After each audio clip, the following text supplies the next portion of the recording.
Since we started this morning, I haven't heard so far the right signals that mitigate the risk of corruption. Governance is not nuclear science at the end of the day. How do we mitigate this risk of self-entitlement that politicians or people that are involved in public works regard? And mainly, there is a sentiment when we did the psychometric analysis of the behavior of politicians. It's definitely a system of self-entitlement, and they believe that any position they get, it's a position of, how do you say it, of privileges instead of responsibility.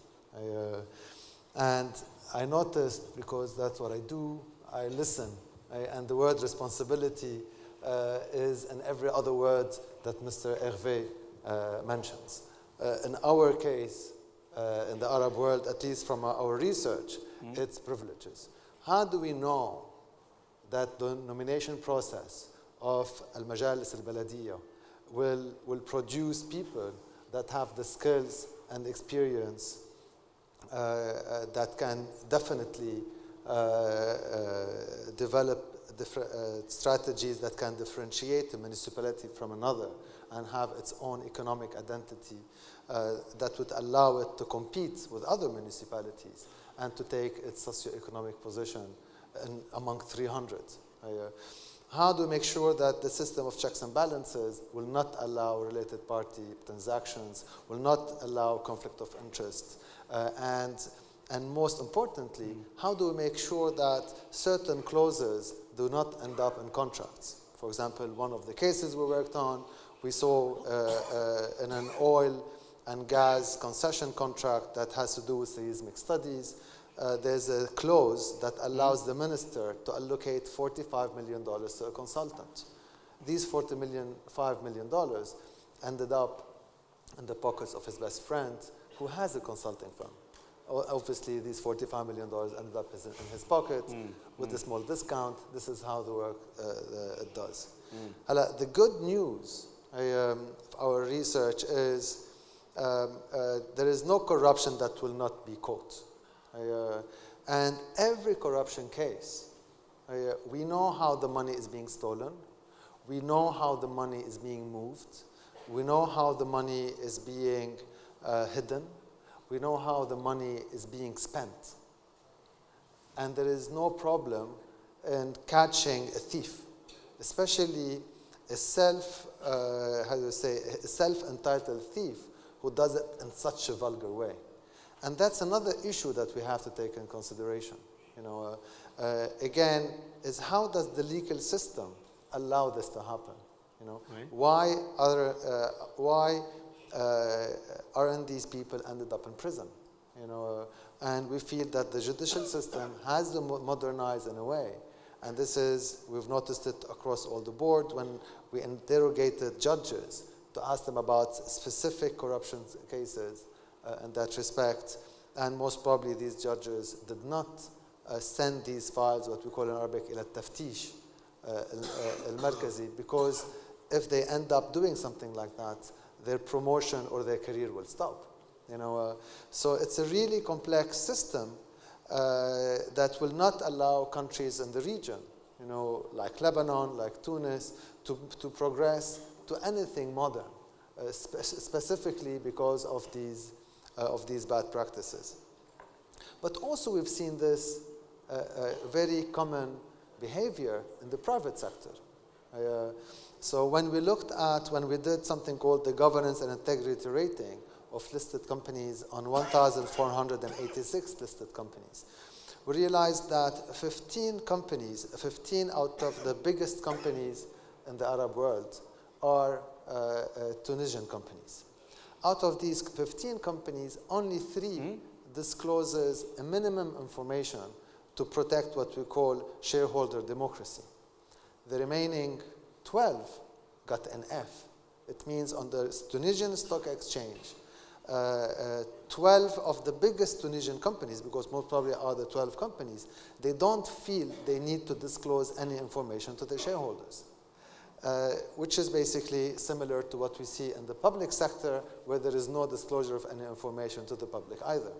Right. So again, it's a cultural issue, that's an obvious cultural issue that's enduring. And anybody that has been living on this planet and not on another planet for the last 15 years knows about integrative versus extractive economic model systems. And today, Greg presented very clearly how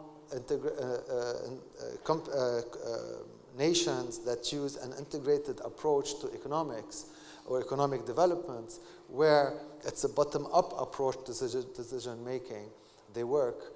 The top-to-bottom approach doesn't work anymore.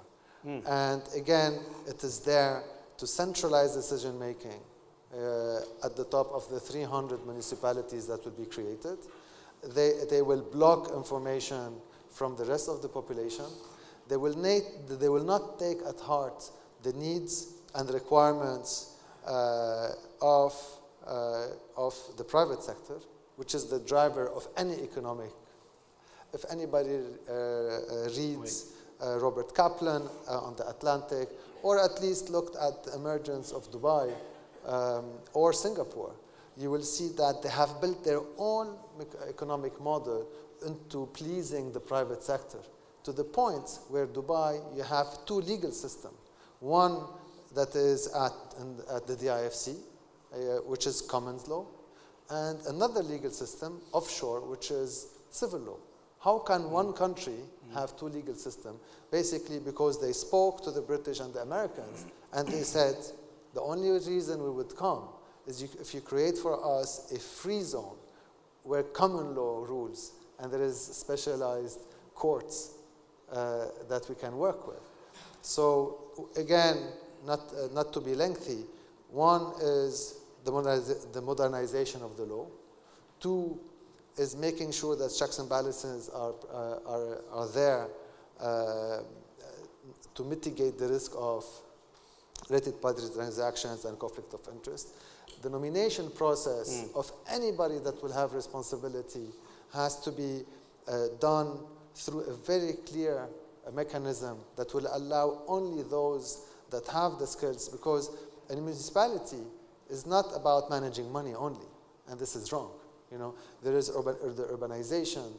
It's about identifying the key strategic role that this municipality will play in a much bigger nation-building exercise, among many other issues, the socioeconomic, the primary industries, the secondary industry, the services industry. It's a small government that is being created, and it really everybody has to elevate to that level. So definitely municipalities. And most importantly, and this is what I would like to end with, all our clients are institutional investors or development funds. And development funds today will not invest. Let's be clear. They will not invest in any municipality or provide assistance, technical or otherwise, to any municipality where there has even the suspicion of corruption. So if really you want, Tunis wants to attract